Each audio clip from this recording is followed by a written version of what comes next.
नमस्कार मित्रों, हमारे YouTube चैनल ज्ञानशाला एकेडमी में आप सभी का स्वागत है। आज हम इस वीडियो में एक बहुत ही महत्वपूर्ण टॉपिक पर बात करेंगे। हाल ही में उन फार्म एक्ट्स के बारे में बात करेंगे जिसका लगातार विरोध हरियाणा व पंजाब के किसान कर रहे हैं। हालांकि उत्तर प्रदेश के क्षेत्रों और भारत के अन्य क्षेत्रों में भी कहीं कहीं इसका विरोध हो रहा है, लेकिन मुख्यतः हरियाणा व पंजाब के किसान इस एक्ट का विरोध कर रहे हैं और लगातार प्रोटेस्ट कर रहे हैं। साथ ही विपक्षी दल भी लगातार सरकार को घेरने का प्रयास कर रहे हैं। यही नहीं, सरकार के एक महत्वपूर्ण सहयोगी दल शिरोमणि अकाली दल ने तो सरकार से इस मुद्दे पर अपना समर्थन भी वापस ले लिया। जब से इस बार पार्लियामेंट का सेशन शुरू हुआ है और इन बिलों को लोकसभा में इंट्रोड्यूस किया गया था, तभी से इन बिल्स के विरोध में प्रदर्शन शुरू हो गए। हालांकि मैंने ये वीडियो तब बनाने का फैसला किया जब ये बिल एक्ट बन चुके हो, क्योंकि सरकार की जैसी मंशा थी और जिस तेजी से सरकार बन रही थी, तो मेरा मानना था कि ये बिल एक्ट के रूप में जरूर परिवर्तित होंगे और वैसा ही हुआ। पिछले रविवार 27 सितंबर को इस बिल को, जो लोकसभा और राज्यसभा में पारित हो चुके थे तीनों बिल, उसे राष्ट्रपति ने भी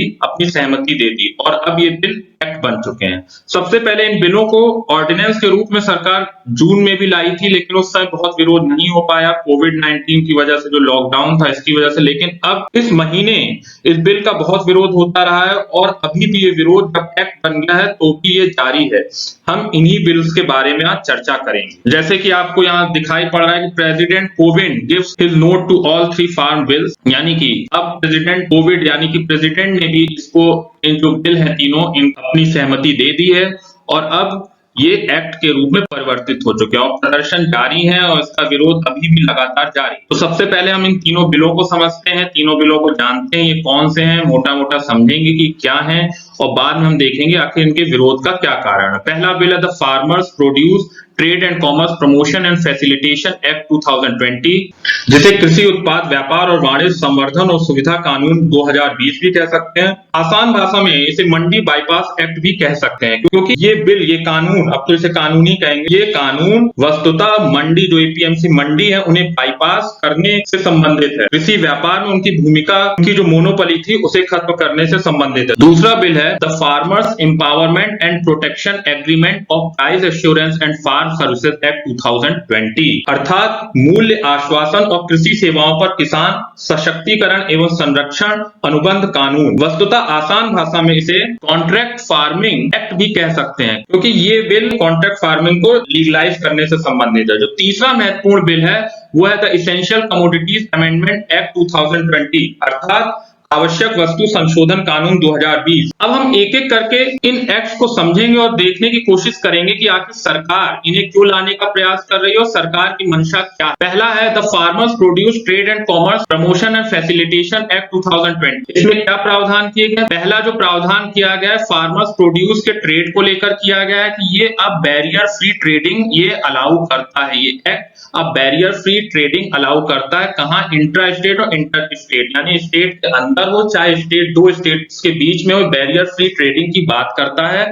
और थ्रू जो एपीएमसी मंडी था, वहां पर कृषि उत्पादों को जो बेचने की अनिवार्यता है उसे खत्म करता है। दूसरा जो महत्वपूर्ण प्रावधान ये करता है वो है पेमेंट ऑफ फार्मर्स को लेकर। पेमेंट ऑफ फार्मर्स को लेकर कि जो पेमेंट फार्मर को जो दिए जाएंगे, जो फार्मर्स प्रोड्यूस पे जो पेमेंट दिए जाएंगे, उसकी एक निश्चित समयावधि बताता है। अर्थात या तो पेमेंट सेम डे पर हो या किसी अन्य परिस्थिति में अधिक से अधिक 3 वर्किंग डेज के भीतर ये पेमेंट फार्मर्स को हो जाना चाहिए। यानी जो उत्पाद अपना बेच रहा है उसका जो पेमेंट है वो या तो उसी दिन हो जाए या किसी खास परिस्थिति में 3 वर्किंग डेज के अंदर हो जाए। तीसरी जो महत्वपूर्ण प्रावधान ये बिल करता है, no fee to be levied by states. इसी की वजह से सबसे ज्यादा इसका विरोध भी हो रहा है। वो ये है कि राज्य ऐसे किसी भी व्यापार जो एपीएमसी मंडी से बाहर हो रहा है उस पर लेवी या कोई फी नहीं लगा पाएगी। The bill prohibit state government from levying any market fee, cess और levy on farmers, traders and electronic trading platform. किसी भी किसान पर या ट्रेडर्स पर यानी व्यापारी पे और जो इलेक्ट्रॉनिक ट्रेडिंग प्लेटफॉर्म है, इस पे किसी भी प्रकार का कर नहीं लगा सकती राज्य सरकार। ये इस बिल का एक महत्वपूर्ण प्रावधान है, जिसकी वजह से एक तो राज्य सरकारों को ये भी चिंता है उनको प्राप्त होने वाला राजस्व घट जाएगा, साथ ही इससे एपीएमसी मंडियों की प्रासंगिकता कम होती चली जाएगी, क्योंकि एपीएमसी मंडी में बेचने का अर्थ हो जाएगा अधिक कर देना, अधिक लेवी देना, और अतः लोग एपीएमसी मंडियों के थ्रू जो कृषि उत्पादों को जो बेचने और खरीदने की व्यवस्था है उसके प्रति हतोत्साहित होंगे। ये देख लेते हैं कि अब हम ये एपीएमसी मंडी है क्या, ये एक्ट लाने की जरूरत क्या पड़ी। एपीएमसी वस्तुतः एक मार्केट कमेटी होती है, एग्रीकल्चरल प्रोड्यूस मार्केट कमेटी, जो इस एक्ट के माध्यम से 60s और 70s के दौर में राज्य सरकारों द्वारा बनाई गई थी। Agricultural produce market committee is a statutory market committee constituted by a state government in respect of trade in certain notified horticultural or livestock products under the Agriculture Produce Market Committee Act issued by the state government। यानी कि ये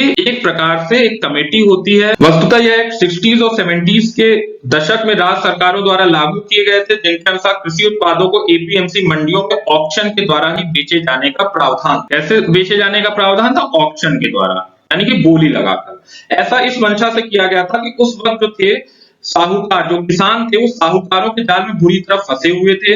ऐसे में जो साहूकार होते थे, क्योंकि किसान उनसे ऋण लेता था फसल उगाने से पहले, तो साहूकार क्या होते थे, फसल जब पैदा हो जाती थी और जब कट जाती थी तो उसे औने पौने दाम से ही खेत से उठा लेता था। ऐसे में किसानों को इन साहूकार और मध्यस्थों से संरक्षण प्रदान करने के लिए एपीएमसी एक्ट सबसे पहले आया था। साथ ही ये एक्ट ऑक्शन के माध्यम से कृषि उत्पादों को मूल्य तय करने की बात करता था, जिससे माना यह गया था कि किसानों को उनके उत्पाद का अधिक से अधिक मूल्य प्राप्त हो सकेगा। लेकिन कालांतर में हुआ यह कि आड़तियों और व्यापारियों का एक कार्टेल बन गया। आड़तियां क्या होते हैं? आड़तियां वस्तुतः इन मंडियों में छोटी छोटी दुकान लगाकर बैठे व्यक्ति होते हैं, जिनकी दुकानों पर आकर किसान अपने उत्पाद का वजन आदि कराता है और यहीं पर बोली लगाई जाती है। हाँ, तो कालांतर में हुआ ये कि आड़तियों और व्यापारियों का एक कार्टेल बन गया, जो कृषकों के उत्पाद पर कम से कम बोली लगाकर खरीदता था और बाजार में अधिक से अधिक कीमतों से बेच रहा था। इससे हो क्या रहा था, एक तो वास्तविक बाजार मूल्य का बहुत छोटा हिस्सा ही किसानों तक पहुंच पा रहा था, साथ ही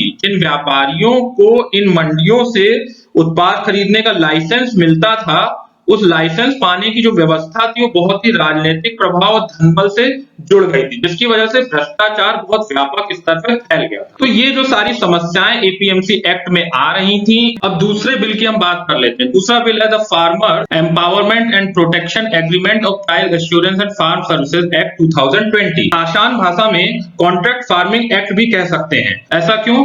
क्योंकि इस एक्ट के माध्यम से कॉन्ट्रैक्ट फार्मिंग को लीगलाइज करने, यानी कि उसे वैधानिक स्वरूप प्रदान करने की बात की गई है। ये एक्ट क्या प्रावधान करता है? ये पहला जो सबसे महत्वपूर्ण प्रावधान करता है, फार्मिंग एग्रीमेंट की बात करता है।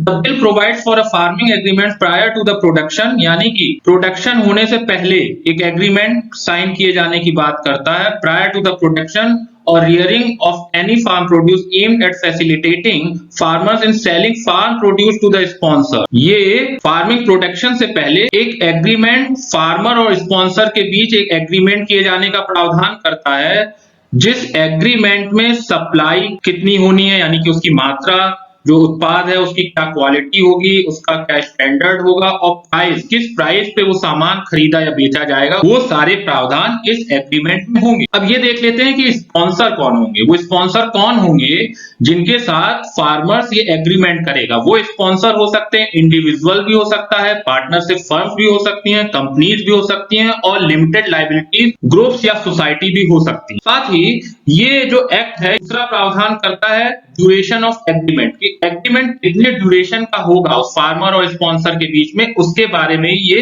एक्ट बताता है। वो क्या हो सकता है? मिनिमम जो है, minimum period of an agreement will be 1 crop season और 1 production cycle of live stock. अगर जब कृषि फसल को लेकर एग्रीमेंट किया गया है तो मिनिमम जो एग्रीमेंट का टाइम होगा 1 क्रॉप सीजन होगा, और अगर लाइव स्टॉक जैसे कि पोल्ट्री हुआ या फिर वूल हुआ, ये सारे जो अगर इन सब चीजों से लेकर आप उत्पादों को लेकर एग्रीमेंट करते हैं तो 1 प्रोडक्शन साइकिल जो है उस पशु की, वो मिनिमम टाइम होगा इस एग्रीमेंट। और जहां तक मैक्सिमम पीरियड की बात है इस एग्रीमेंट को लेकर, वो 5 साल का है, अगर फसल को लेकर ये एग्रीमेंट किया गया। और अगर लाइव स्टॉक को लेकर किया गया तो एक जो प्रोडक्शन साइकिल होगी 5 साल से अधिक भी हो सकती है, लेकिन वो जो होगी वो mutually decided by the farmer and sponsor, यानी कि फार्मर और स्पॉन्सर द्वारा मिलकर ये जो समय डिसाइड किया गया होगा वो एग्रीमेंट में होगा। अगला जो महत्वपूर्ण प्रावधान ये करता है, प्राइसिंग ऑफ फार्मिंग प्रोड्यूस। जो फार्मिंग प्रोड्यूस जिसे बेचा जाएगा उसकी प्राइसिंग भी इस एग्रीमेंट में मेंशन होगी। ये एक्ट इस बात का प्रावधान करता है, the price to be paid for the purchase of a farming produce will be mentioned in the agreement. यानी कि वो जो एग्रीमेंट में ही पहले ही उस उत्पाद का प्राइस मेंशन होगा। साथ ही प्राइस में जो वेरिएशन होने की स्थिति में क्या होगा कि मिनिमम प्राइस, कोई मिनिमम प्राइस हर हालत में पे करने की व्यवस्था इस एग्रीमेंट में की गई होगी, ये बात भी ये एक्ट कहता है। यानी कि कोई मिनिमम प्राइस आप जरूर ही देंगे किसी भी स्थिति में। अगला जो प्रावधान इस एक्ट के माध्यम से किया गया है डिलीवरी एंड पेमेंट्स को लेकर। डिलीवरी और पेमेंट्स को लेकर ये बात करता है कि जो डिलीवरी होगी उसके लिए टाइमली एक्सेप्टेंस, स्पॉन्सर को टाइमली एक्सेप्टेंस करना होगा। ऐसा नहीं है कि आपने किसी उत्पाद को किसान उत्पादन करके लाता है और आप कहते हैं कि अभी हम नहीं ले सकते क्योंकि अभी हमें इसकी जरूरत नहीं। आपको पहले ही सारी preparation, all preparation for the timely acceptance आपको पहले ही करके रखनी होगी और ये रेस्पॉन्सिबिलिटी किसकी होगी? स्पॉन्सर की होगी। The bill provides that a sponsor will be responsible for all preparation for the timely acceptance of delivery. साथ ही ये समय पर पेमेंट किए जाने का भी प्रावधान ये एक्ट करता है। अगला जो महत्वपूर्ण प्रावधान ये एक्ट करता है वो डिस्प्यूट सेटलमेंट को लेकर व्यवस्था बनाए जाने की, यानी कि एक कॉन्सिलिएशन बोर्ड बनाए जाने का प्रावधान करता है कि अगर डिस्प्यूट होने की स्थिति में फार्मर और स्पॉन्सर के बीच किसी मामले में अगर डिस्प्यूट हो जाता है तो यह एक्ट एक कंसिलिएशन बोर्ड बनाए जाने की व्यवस्था करता है जिसमें फेयर एंड बैलेंस रिप्रेजेंटेशन होगा दोनों साइड्स का, ठीक है, ताकि दोनों पक्षों की बात सुनी जा सके और न्यायपूर्ण तरीके से उसका कोई समाधान निकाला जा सके। जो डिस्प्यूट होगा उसका कोई न्यायपूर्ण तरीके से समाधान निकाला जा सके। अगला जो महत्वपूर्ण प्रावधान ये एक्ट करता है वो ये है एग्जेम्पशन फ्रॉम एग्जिस्टिंग लॉ। इस एक्ट के माध्यम से जो फार्मिंग एग्रीमेंट की व्यवस्था की गई है उसे सभी स्टेट एक्ट से एग्जेम्पशन मिला है, उन स्टेट एक्ट से जो रेगुलेट करते हैं sale and purchase of the farming produce. साथ ही इसे इसेंशियल कमोडिटीज एक्ट 1955 से भी एग्जेम्पशन मिलता है, क्योंकि इसेंशियल कमोडिटीज एक्ट स्टॉकिंग और होर्डिंग की लिमिट से संबंधित है और उस लिमिट में छूट देने के लिए ये इसेंशियल कमोडिटीज एक्ट से भी इसे एग्जेम्पशन मिलता है। हालांकि इसेंशियल कमोडिटीज एक्ट में भी अमेंडमेंट किया गया और जो अगला जो एक्ट बना है जिसका विरोध हो रहा है, जिसकी हम बात कर रहे हैं, वो इसेंशियल कमोडिटीज एक्ट ही है, the essential commodities amendment act 2020। जो 1955 का एक्ट था उसी में अमेंडमेंट किया गया और अमेंडमेंट करके किया क्या गया है? इस अमेंडमेंट के द्वारा cereals, pulses, oil seeds, edible oil, onion और पोटैटोस को सामान्य स्थितियों में इसेंशियल कमोडिटीज में से बाहर कर दिया गया। यानी कि इन उत्पादों की स्टॉकिंग की कोई लिमिट नहीं होगी, क्योंकि इसेंशियल कमोडिटीज एक्ट के माध्यम से सरकार जो प्रोडक्ट इसेंशियल कमोडिटीज में होते हैं उनकी स्टॉकिंग लिमिट भी लगा सकती है, उनके प्राइस को भी नियंत्रण कर सकती है। अब इन चीजों को सामान्य परिस्थिति में इसेंशियल कमोडिटीज में से बाहर कर दिया गया। लेकिन एक्स्ट्राऑर्डिनरी सर्कमस्टांसेस में, वो एक्स्ट्राऑर्डिनरी सर्कमस्टांसेस क्या हो सकते हैं? एक्स्ट्राऑर्डिनरी प्राइस राइज हो सकती है एकदम से, अगर मूल्य वृद्धि हो जाए किसी वजह से बाजार में, वॉर की स्थिति हो सकती है, फेमाइन की स्थिति हो सकती है यानी अकाल की स्थिति हो सकती है, या किसी नेचुरल कैलामिटीज के वक्त इन कृषि उत्पादों को पुनः हम एसेंशियल कमोडिटीज मानकर इन पर नियंत्रण सरकार स्थापित कर सकती है।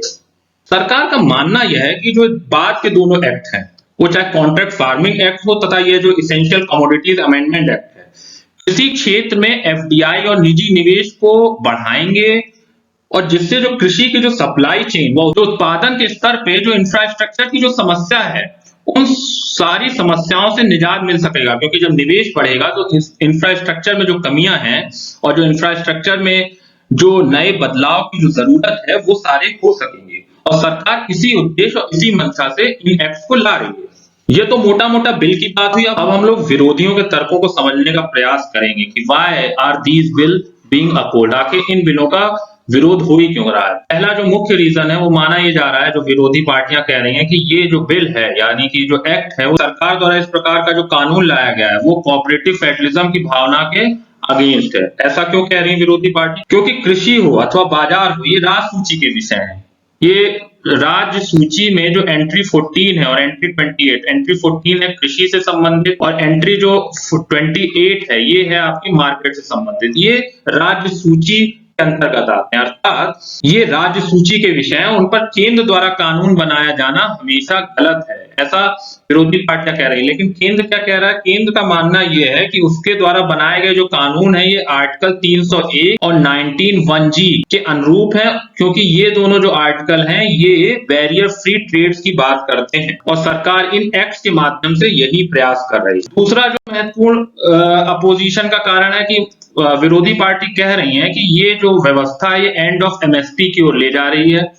Critics view the dismantling of the monopoly of the APMC as a sign of ending the assured procurement of food grains and minimum support price। यानी कि उनका मानना ये है कि एमएसपी मूल्य देकर सरकार प्रायः इन्हीं मंडियों से अनाज को प्रोक्योर करती है और अगर एपीएमसी मंडियां कमजोर होंगी, यानी कि एपीएमसी मंडियों में किसान उत्पाद लेके जाएगा नहीं, तो सरकार ये प्रोक्योरमेंट की पॉलिसी खत्म कर देगी और इस आधार पर जो एमएसपी की जो व्यवस्था है वो भी खत्म हो जाएगी। और यही कारण है मित्रों कि पंजाब और हरियाणा के किसान सबसे ज्यादा इन एक्ट्स का विरोध कर रहे हैं, क्योंकि जो एमएसपी का सर्वाधिक फायदा होता है वो इन्हीं क्षेत्रों के किसानों को होता भी है। हालांकि सरकार ने ये साफ किया है कि उसकी कोई भी मंशा एमएसपी को खत्म करने की नहीं है और जो लोग इस तरह की बात कर रहे हैं कि सरकार एमएसपी को खत्म करना चाहती है इन एक्ट्स के माध्यम से, वो वस्तुतः लोगों को बरगला रहे हैं। विरोध का तीसरा कारण ये है कि इस एक्ट के माध्यम से जो कॉन्ट्रैक्ट फार्मिंग एक्ट है वहां पे प्राइस फिक्सेशन का कोई तरीका यानी कोई मैकेनिज्म नहीं बनाया गया और माना यह जा रहा है कि कालांतर में फार्मर और स्पॉन्सर्स के बीच में जो एग्रीमेंट होगा, स्पॉन्सर प्राइवेट कॉर्पोरेट्स होंगे, वो बड़े बड़े होंगे और जिनमें नेगोशिएशन पावर बहुत होगी और किसानों के पास ना तो वो योग्यता होगी ना ही वो विशेषज्ञता होगी कि इन बड़ी बड़ी प्राइवेट कॉर्पोरेट हाउसेस के साथ अपना दाम, सही दाम अपनी उत्पाद का फिक्स करा सके। और ऐसे में अगर कोई मैकेनिज्म नहीं है प्राइस फिक्सेशन का, तो अंततः ये जो सारी व्यवस्था है ये फार्मर एक्सप्लॉयटेशन यानी कि फार्मर के शोषण की ओर ले जाएगी। विरोध का चौथा बड़ा कारण यह है कि ये जो सारे एक्ट हैं ये वस्तुतः अंततः फूड सिक्योरिटी को अंडरमाइन करेंगे, ऐसा विरोधियों का कहना है। क्यों? क्योंकि अभी एमएसपी व्यवस्था के माध्यम से सरकार लगभग 22 फसलों का न्यूनतम निर्धारण मूल्य तय करती है और यही नहीं, एफसीआई के माध्यम से इन फसलों का प्रोक्योरमेंट भी करती है, जिसके द्वारा देश की फूड सिक्योरिटी को इंश्योर करती है। परंतु अब इस नई व्यवस्था में अधिकतर भंडारण प्राइवेट कॉर्पोरेशन द्वारा किया जाएगा। उससे एक तो ब्लैक मार्केटिंग की समस्या आ सकती है, क्योंकि ये प्राइवेट कॉर्पोरेशन जब उत्पादों का स्टॉक लगा लेंगे और जब मूल्य कम होगा तब तो बाजार में निकालेंगे नहीं, और जब उन उत्पादों का मूल्य बहुत बढ़ जाएगा तब बाजार में निकालेंगे। तो इस तरह से एक तो ब्लैक मार्केटिंग की समस्या उत्पन्न हो जाएगी। सरकारों के पास स्टॉक्स की अवेलेबिलिटी को लेकर अनिश्चितता रहेगी, जिससे फूड सिक्योरिटी खतरे में पड़ जाएगी। और ऐसे में जब भारत में लगभग 20 से 25% लोग बीपीएल से नीचे हैं, तो फूड सिक्योरिटी का खतरे में पड़ना एक बहुत बड़ी समस्या बन सकता है, ये आलोचकों का कहना है। हालांकि इन विरोधों के बीच में सरकार का कहना यह है कि पहले से चली आ रही एमएसपी व्यवस्था व एपीएमसी दोनों ही रहेंगे और प्रस्तावित कानून एपीएमसी कानूनों का किसी भी प्रकार से अतिक्रमण नहीं करते। बस ये विधेयक यह सुनिश्चित करते हैं कि किसानों को मंडियों की जो माल प्रैक्टिसेस चल रही हैं उसकी मोनोपोली के कारण उनसे संरक्षण दिया जा सके, साथ ही कृषि में निजी निवेश व प्रतिस्पर्धा बढ़ाई जा सके, जिससे कृषि अवसंरचना का विकास हो सके, जिससे किसानों और आम उपभोक्ताओं को लाभ हो सके। हाँ, साथ ही बिचौलियों के शोषण से मुक्ति मिल सके। आशा करता हूं इस वीडियो के माध्यम से आपकी इस विषय के संबंध में समझ बेहतर हुई होगी। अगले वीडियो में हम एक नए विषय के साथ फिर हाजिर होंगे। तब तक के लिए नमस्कार, जय हिंद।